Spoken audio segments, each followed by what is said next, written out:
Good afternoon, and welcome to Sensible Financial Planning and Management's five-part series on housing and your retirement.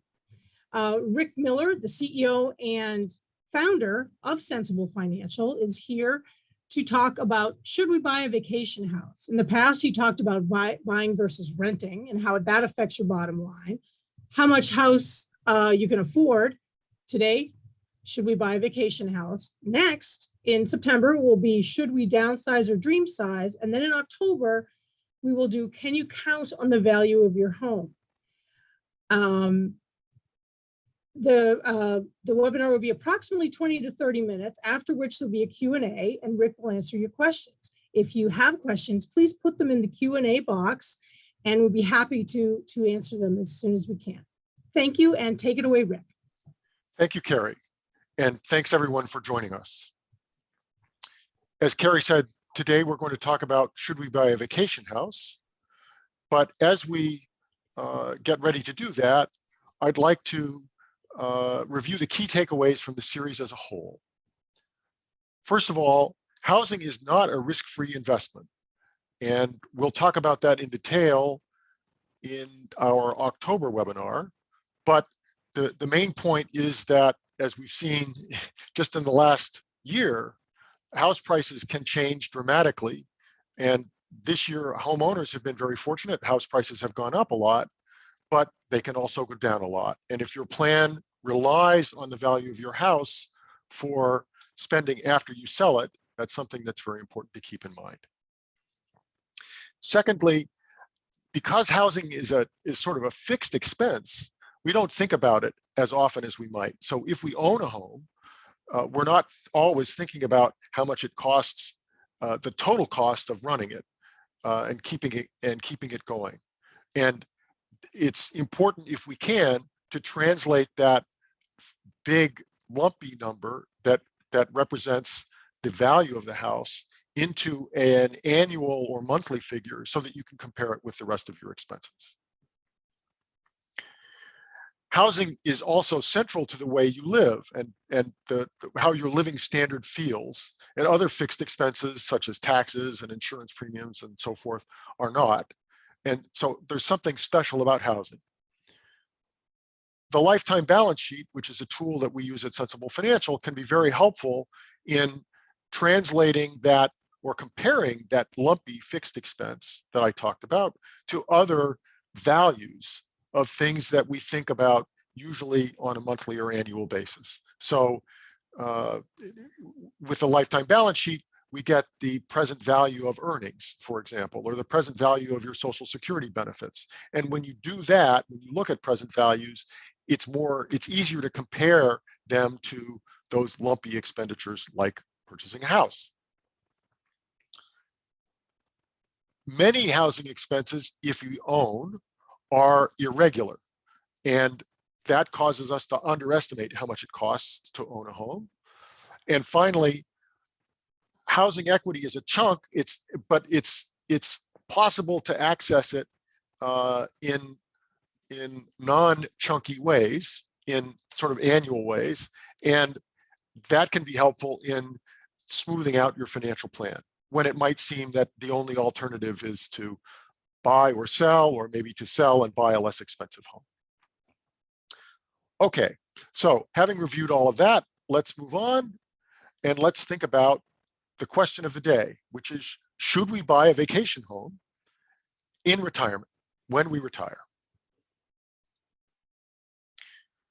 And since we're focusing on a vacation home in retirement, it's important to think about what's special about housing in retirement. When you retire, the housing decision is different than when you're starting out or when you're planning to accommodate a growing family. Your capabilities will change as you age. Your housing decision has to recognize those changes or those coming changes. And you want to plan for them. Physical changes, which are obvious, but changes in emotional energy, which are not so obvious. As people get older, they have less emotional energy over time, and it makes it more difficult to adjust and adapt. And that leads to our final observation, which is that flexibility without requiring nimbleness is very valuable. And what I mean by that is solutions that are flexible without requiring a lot of work are very helpful when you're retired. One house that can accommodate your changing capabilities. And an example of that is a continuing care retirement community, which we're not going to discuss, but it is important to recognize that CCRCs do have that characteristic, that they are flexible without requiring nimbleness from you.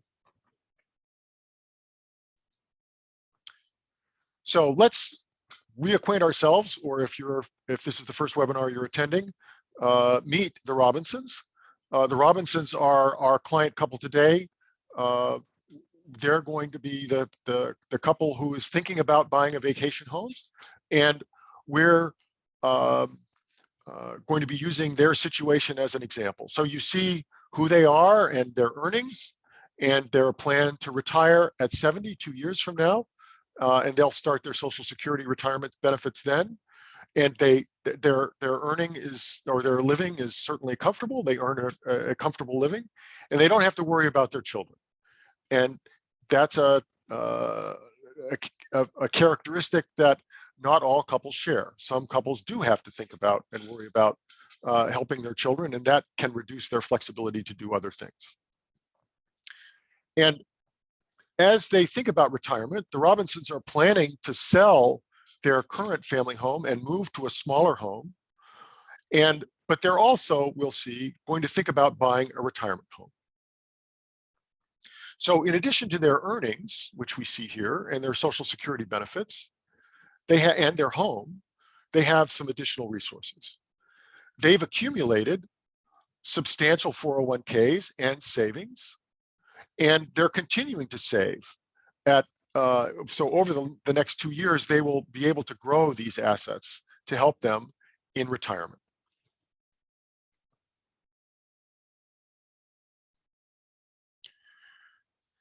And as they think about the vacation home, the kinds of questions that we encourage people to think about are, why do we want a vacation home? And the others that you see here. For many people, a vacation home is what I would characterize as sort of a romantic ideal. It's something that many people think about when they are thinking about housing.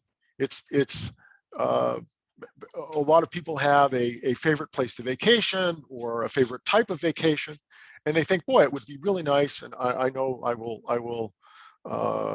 if my wife is listening, she'll be a little bit embarrassed, but I know that when we take vacations, you're in town and you walk by the real estate office and you look at some of the homes and you say, boy, that would be nice. I could see that. We're having a good time. It would be fun to have a place here, and then we could come out here a lot. But the practical questions can help you make a better decision than simply thinking about how nice it would be. It's important to, since we're financial advisors, we encourage people to think about the costs and to try to quantify the benefits.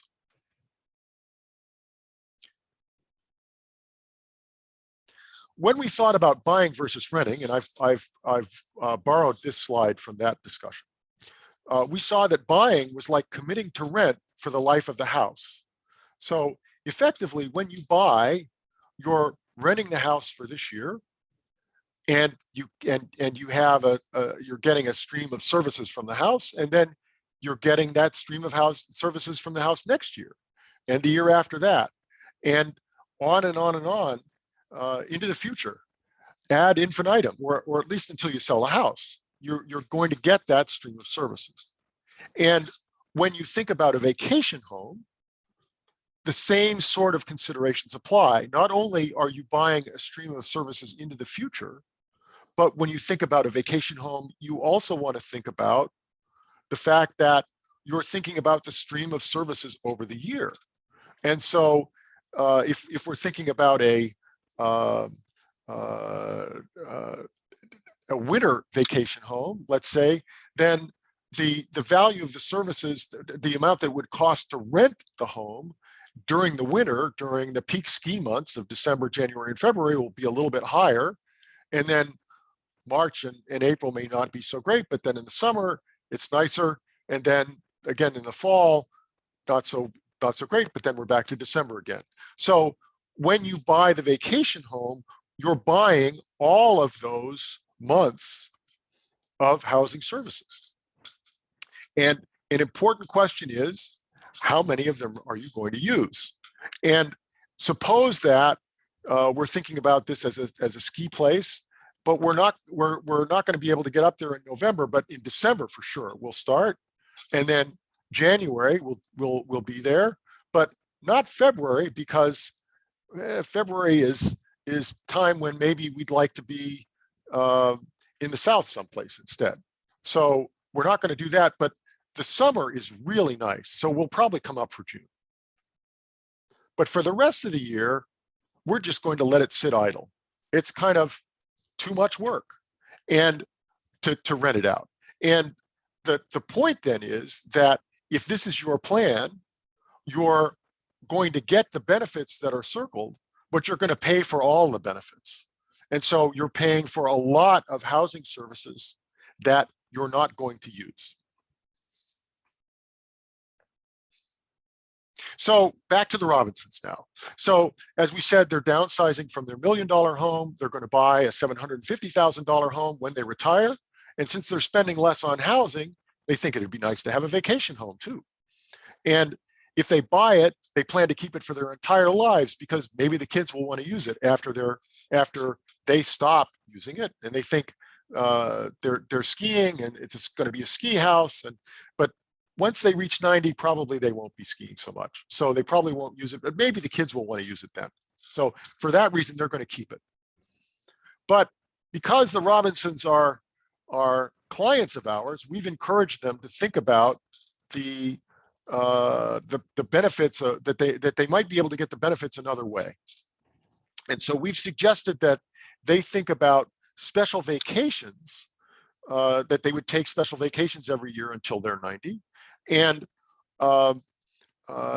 we've picked that $13,500 a year amount with a little forethought. That's exactly how much it costs to operate this condo, counting the cost of capital and counting the insurance and the real estate taxes and the major maintenance that they have to do and so forth. We've estimated that it would cost $13,500 a year to run this condo.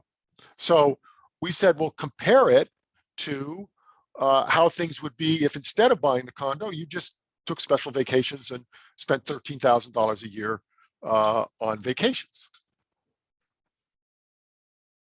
So let's see how that works out.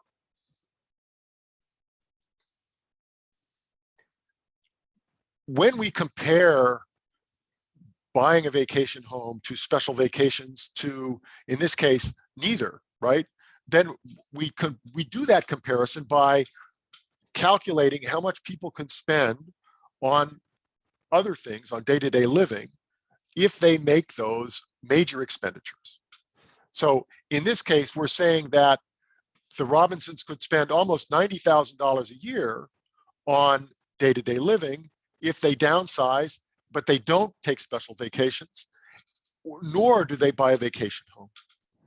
And that's a lot for the Robinsons, because they're currently spending $65,000 a year on those types of expenses. So there's a lot of what we call surplus here, a lot of extra, $24,000 a year of extra if they downsize, but don't take special vacations, nor do they buy the vacation home. That's no fun. You know, they've got a lot of extra money, but that they could spend on things, but we already know that they want to spend money on special vacations, either skiing or downsize or buying the vacation home. So if we look at that, then using or taking special vacations costs them about $8,000 a year in those other types of expenditures. And you might say, well, wait a minute. You said just a moment ago that they're going to spend $13,500 a year on those special vacations. And as a side note, I'd say you can buy a lot of lift tickets for $13,500 a year. But why is it $8,000 and not $13,500? And the simple answer is that these spending numbers, these consumption numbers, are for every year of their lives from now through age 100. And remember that they're stopping these special vacations at 90. So the 13,500 over the 30 years from 70 to 100 over the 20 years from 70 to 90 is equivalent to $8,000 a year over the 30 years from 70 to 100. But the thing that jumps out at you on this slide is that it looks to be much less expensive to take the special vacations than it is to buy the vacation home. The vacation home costs them $22,000 a year in spending on those consumption items. And well, why is it so much more? And the simple answer is that they have decided that they're going to buy this vacation home and keep it. And that means that the $350,000 that they spent to buy the vacation home is tied up in the vacation home. They can't spend it on day-to-day living. So there's your answer, right? That it's much less expensive to downsize, or sorry, to take special vacations than it is to buy the vacation home. But it's not quite so simple as that. Suppose that they decide, instead of keeping it, the vacation home, after 90, they decide instead to sell it, and sell it at 90 because they're not going to use it anymore. And it turns out that their kids aren't skiers. So now we're back to pretty close to equivalence. They're both $81,000 a year. If we went to the last decimal point, the buying the vacation home would still be more expensive because there are transaction costs that are associated with buying the vacation home that you don't have with the special vacations, but very close. And so I say that if they sell the vacation home, the surplus is back. But looking at things only on this annual basis is a little bit deceiving, because it's not looking at the lifetime balance sheet, and in particular, it's not looking at how much they have in assets at age 100 if they do these or follow these various strategies.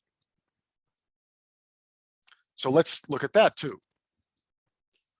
So if we consider now not only how much they can spend every year on consumption or on day-to-day living, but also the size of the bequest, then that sort of pulls into relief the decision or some of the other implications of the decision. So if they just downsize, then their bequest at age 100 is the value of that home that they downsized to. The same is true if they downsize and take special vacations, because they're going I should step back for a moment and say that these bequest numbers assume that the Robinsons are going to spend at that sustainable living standard level. So if they take special vacations and spend $81,000 a year, then they'll have $837,000 to leave to their kids. If they downsize but don't take the special vacations, then they can spend $89,000 a year on consumption items, but still they'll have just the house. If they buy the vacation home and keep it, their sustainable consumption is lower, substantially lower, but the kids get more. And finally, if they downsize, buy the vacation home, sell it at 90, and then spend the proceeds, they can spend $81,000 a year, just like in the special vacations case, but now we're back to this smaller bequest. So when you're buying a piece of property and planning to hold it, that has implications both for how much you can spend on a day-to-day, week-to-week, month-to-month basis, but also for what your kids will inherit, what your what your heirs will inherit.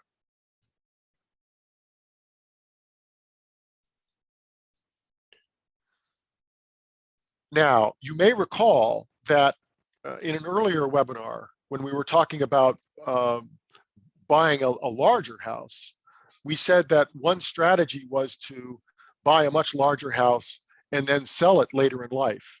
And because you could get the equity out, and that would allow you to sustain a larger level of consumption.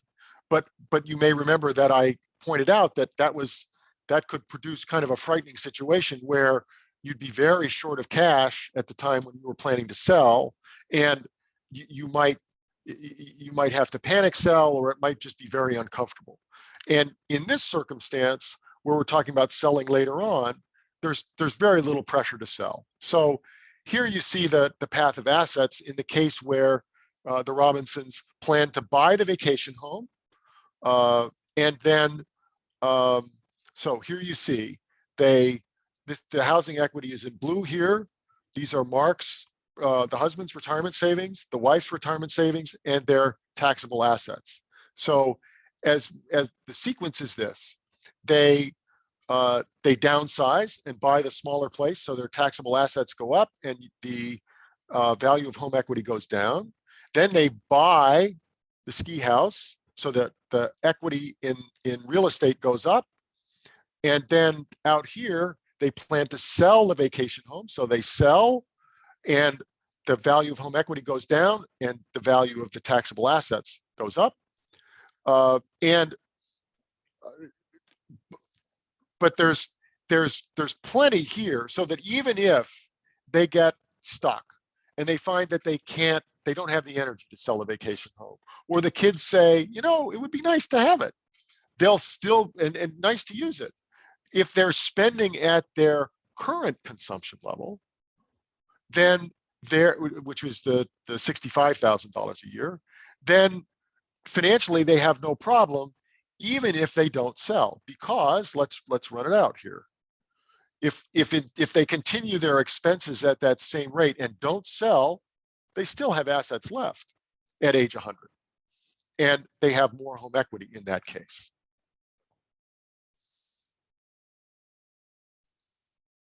Now, there's one other point that I want to make about a vacation home, and that is that the second home can diversify your real estate holdings a little bit. So if we're thinking about the investment risk that's associated with the property, and here I'm using some scenarios from earlier webinars, but you'll notice that here on the left axis we have the home value, and on the right axis we have the investment risk. So if we downsize and have a vacation home, you notice that there's lower investment risk as a percentage than there is if we just downsize. And that's because we have real property in two locations. And we would hope that the correlation between the values of those properties is not 100%. Especially if the vacation home is some distance from perhaps in another state or even another region of the country, it could well be the case that the vacation home goes up when the local property goes down, or vice versa, and that means that there is less total risk or less risk as a percentage of the value of the real property than there would be if you had just one. And so the best example of that is if we compare downsizing and buying a vacation home to just buying one big house. Right now we have the same value invested in housing at $1.1 million, but there's less risk as a percentage, because while the total is the same, it's divided in properties that are geographically dispersed, and therefore there's less total risk as well as less percentage risk.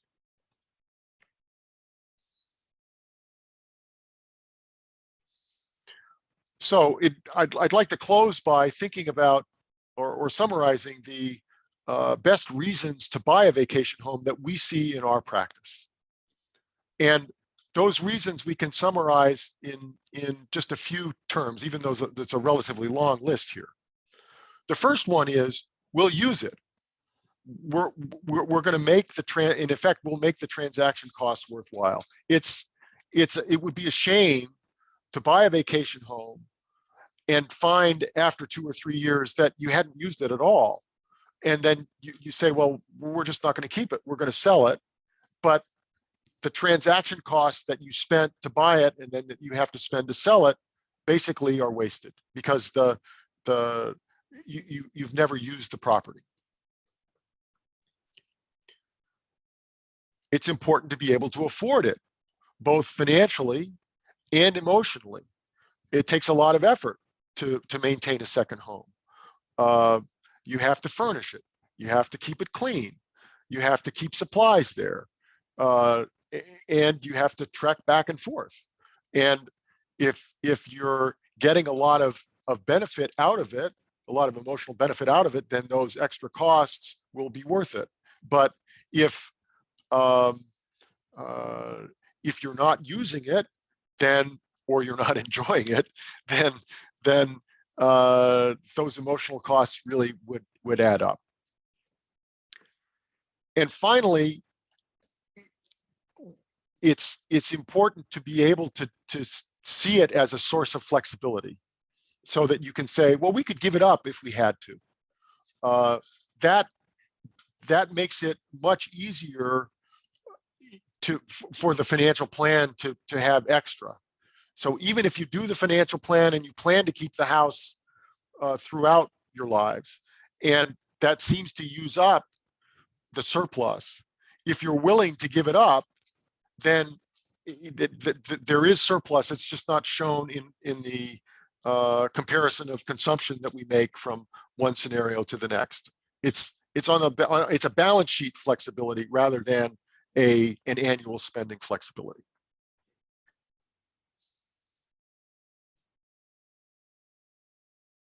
Okay, so I guess I would summarize by saying, in the romantic ideal, the vacation home is all fun, all pleasure, and no cost. And I think the reality is that the costs are substantial, but for some families, the benefits are even greater.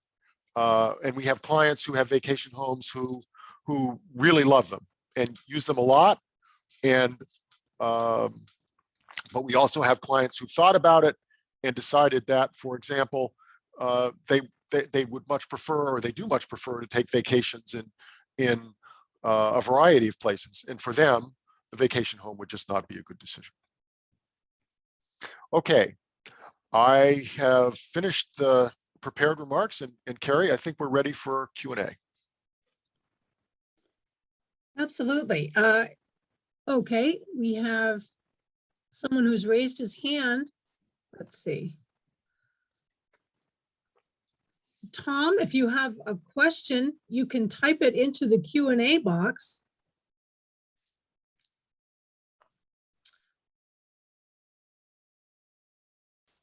I thought that was interesting, your saying that a vacation house is a further diversification of your funds, of your portfolio. Yes. Yeah, that I hadn't thought of it that way. And the fact that it could be up here and down here, I mean, I just thought it was a really good point.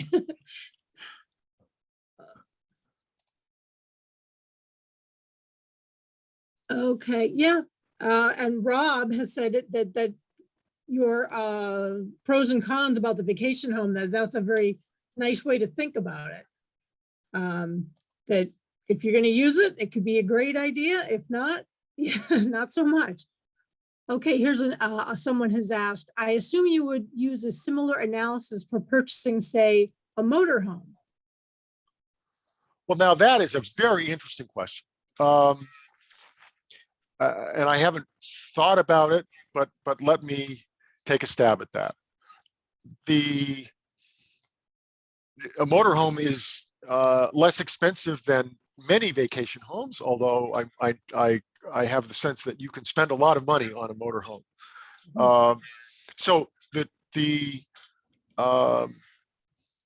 I think a lot of the considerations would apply. I think that there is a rental market for motorhomes so that you could defray some of the costs or offset some of the costs with income by renting out the motorhome if you're not using it.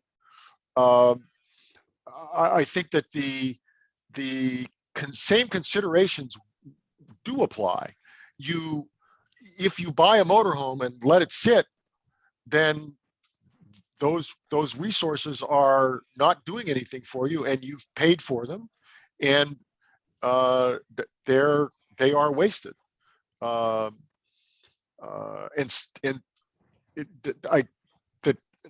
motorhome has to be maintained. I don't know what the costs of maintaining the motorhome are, and whether they follow the same sort of pattern as the costs of owning real property.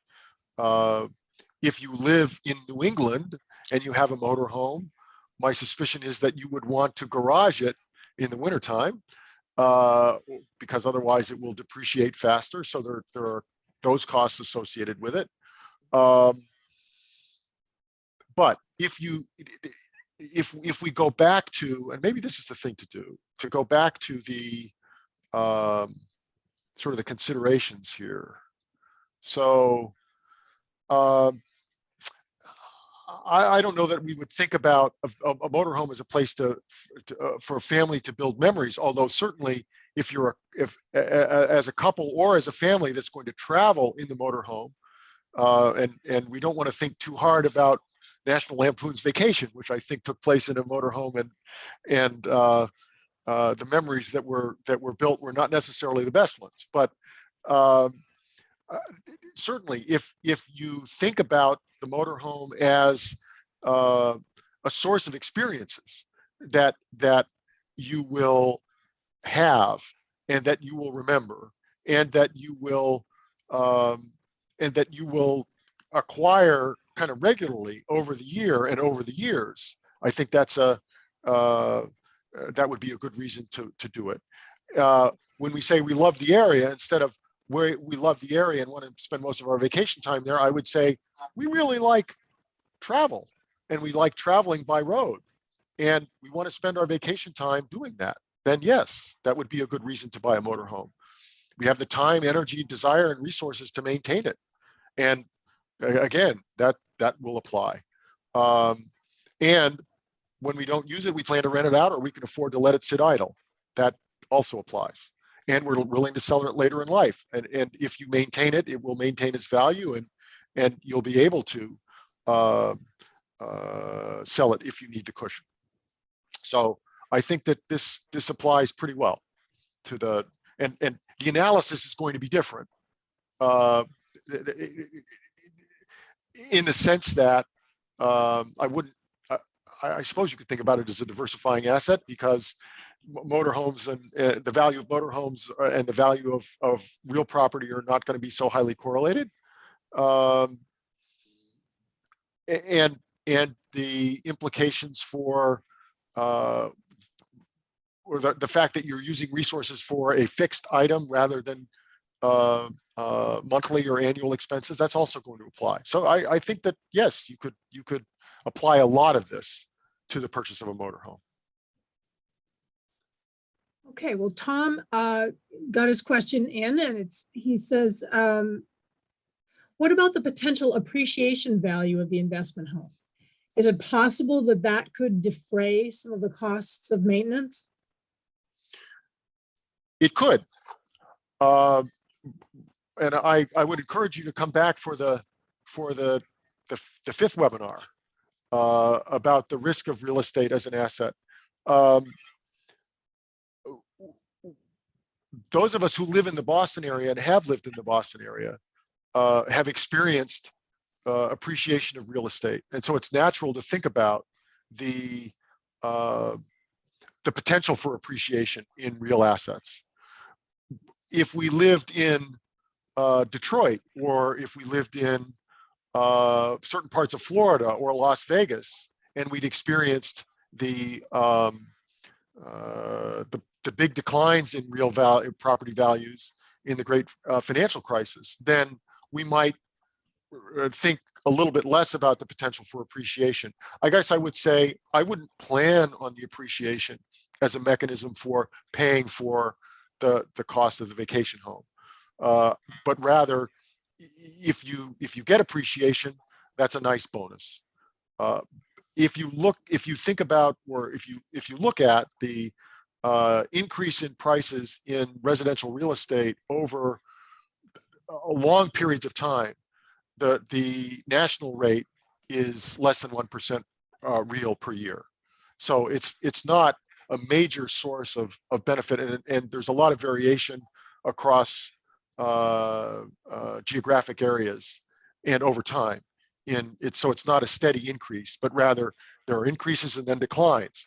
And so the experience that you have, again, might differ from what you're hoping for.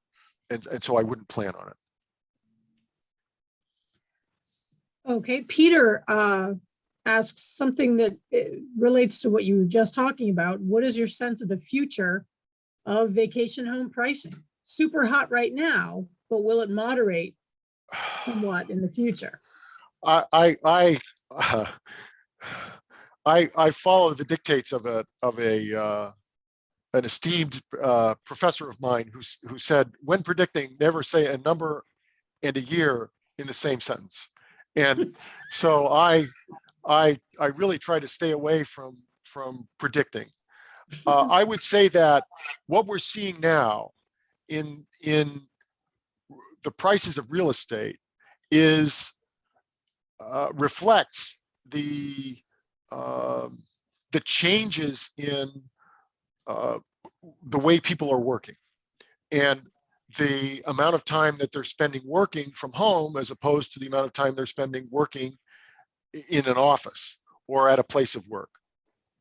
And people have discovered that they can work from home, and people are spending more time working from home. And if they're spending more time working from home, then they're going to spend more resources on their homes because they're spending more time there.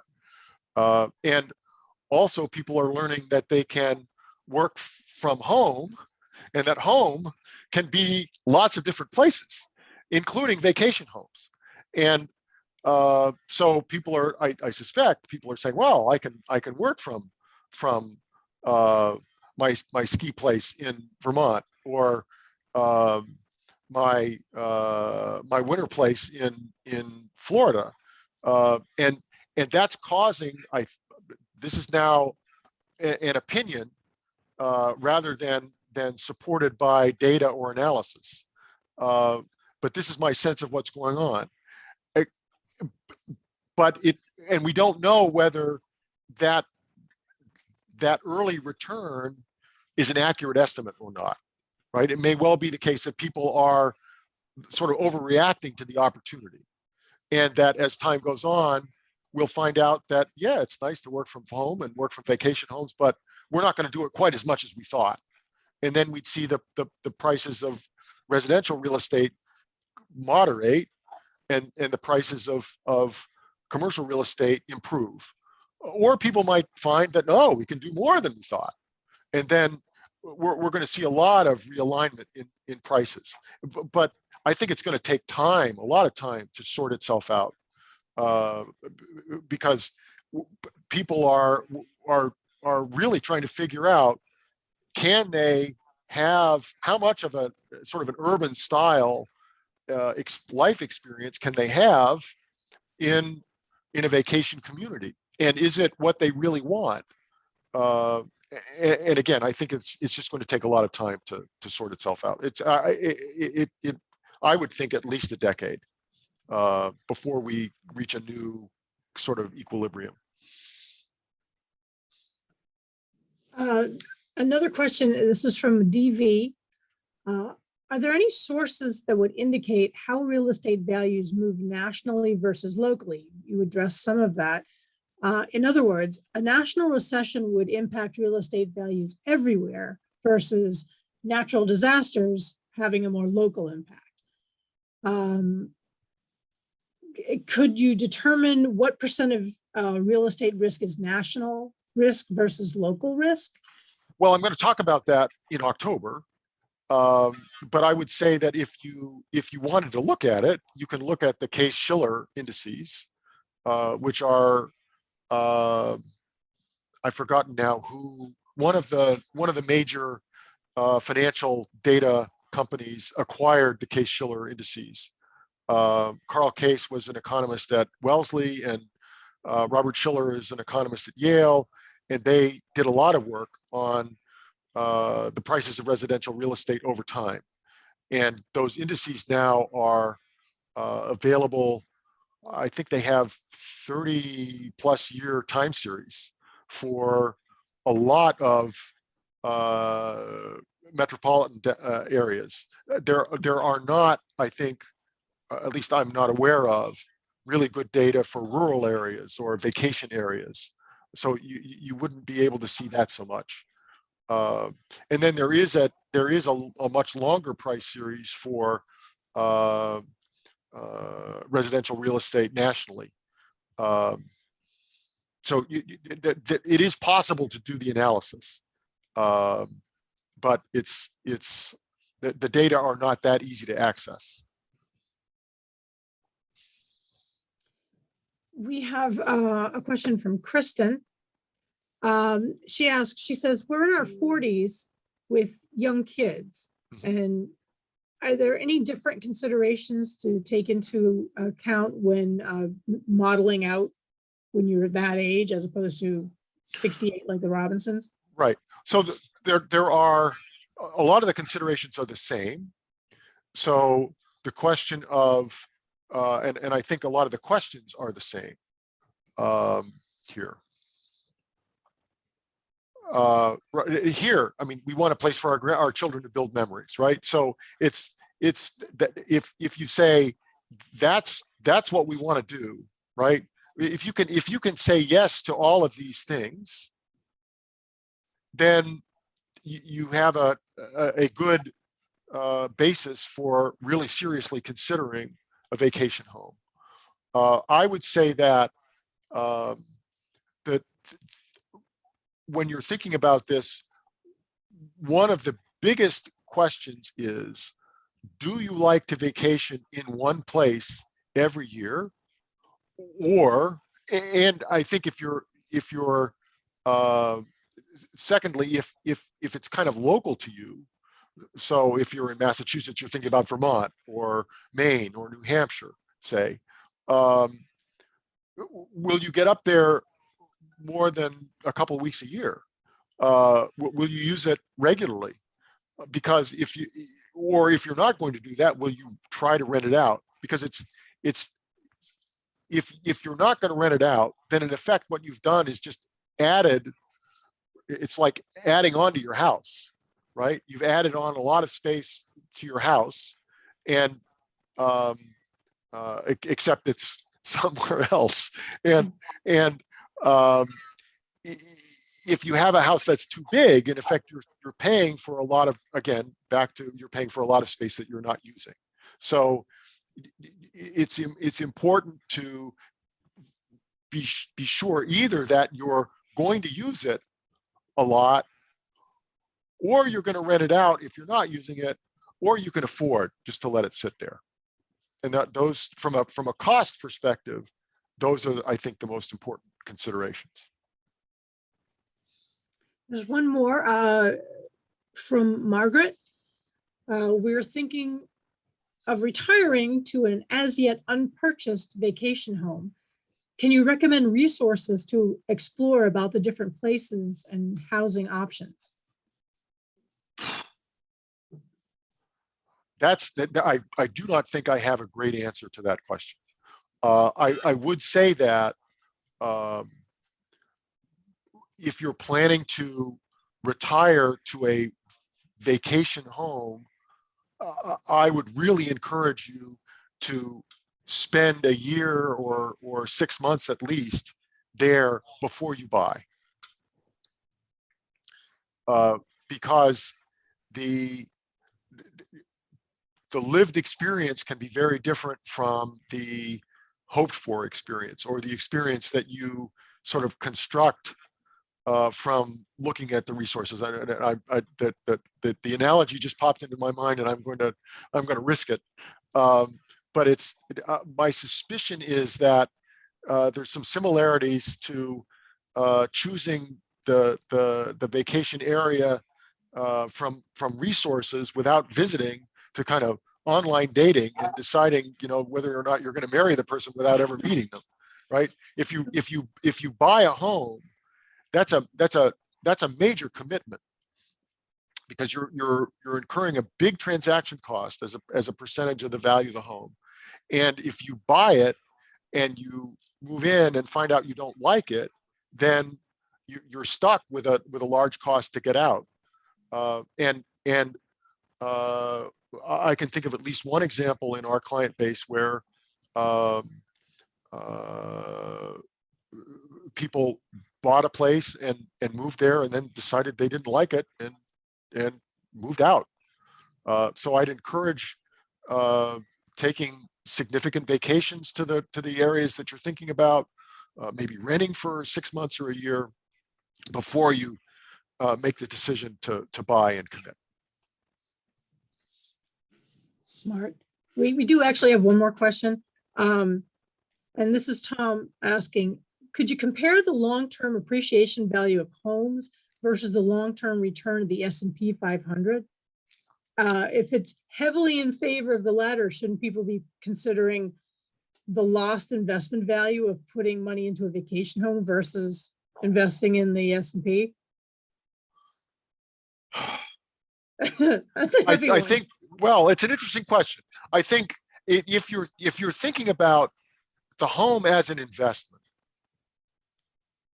then and purely as an investment, then I would think about it that way. And then the analysis that you're talking about is perhaps the right one. But you should think about a portfolio of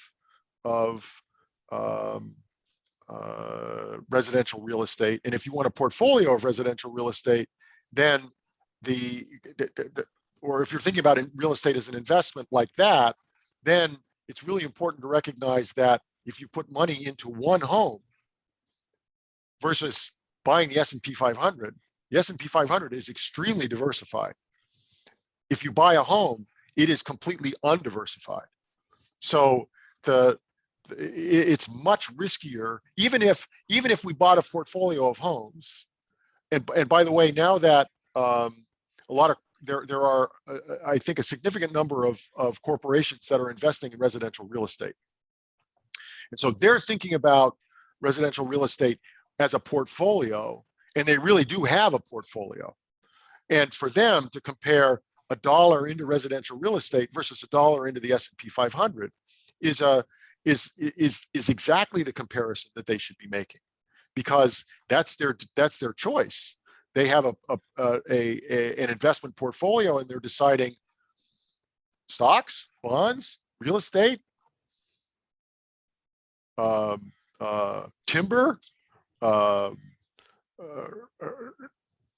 other kinds of hedge funds, all sorts of things, right? And they're building a portfolio that contains all of those.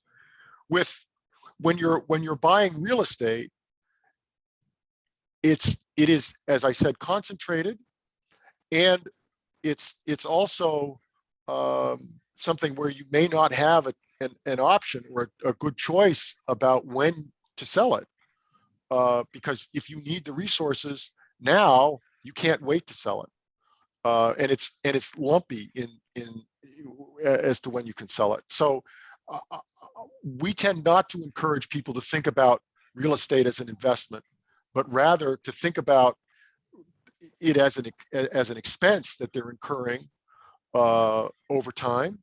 And if we're thinking about primary homes, you can think about it as an asset liability matching opportunity, right? Because you have to live somewhere throughout your life, and if you buy a home, then you've in effect decided you've paid for where you're going to live for the rest of your life, conceivably.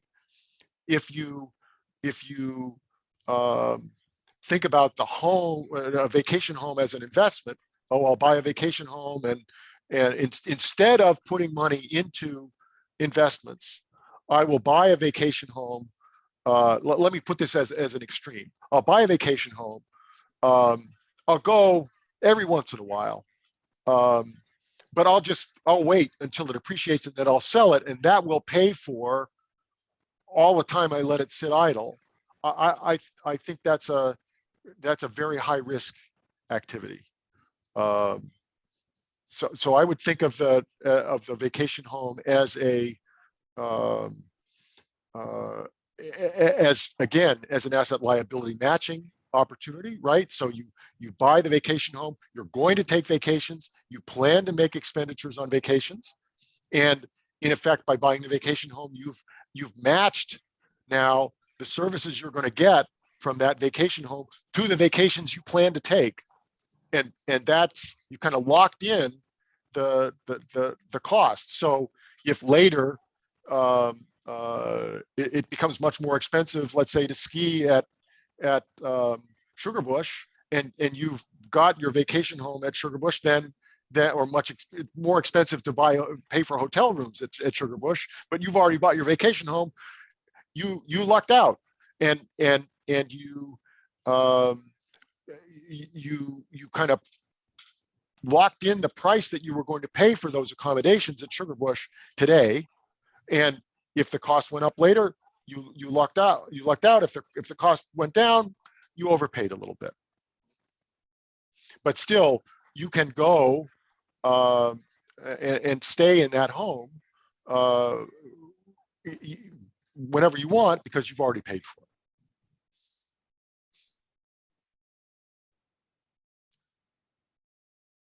Well, I think that's the last question for today. Okay, very good. All right, so thank you all for coming. Just a reminder that this was the third of 5 webinars on housing and your living standard in retirement. The next one is pretty soon. It's the 8th of September at 2 o'clock. And the topic is, should we downsize or dream size? So can we make a case for moving to, let's say, a more expensive home that has special characteristics that make the house special to us, and would make our retirement, would contribute to our enjoyment of retirement, and can we justify that? And then on October 13th, we'll be talking about, can you count on the value of your home? And we'll be talking about, I think, some of the questions that were raised today in terms of the potential appreciation that one might enjoy if one buys a home, and how to think about that, and how to factor it into your financial plan. So thank you all for coming and for your attention. And I'll close with the page that shows you how to contact us should you wish to. And I wish you all a good afternoon.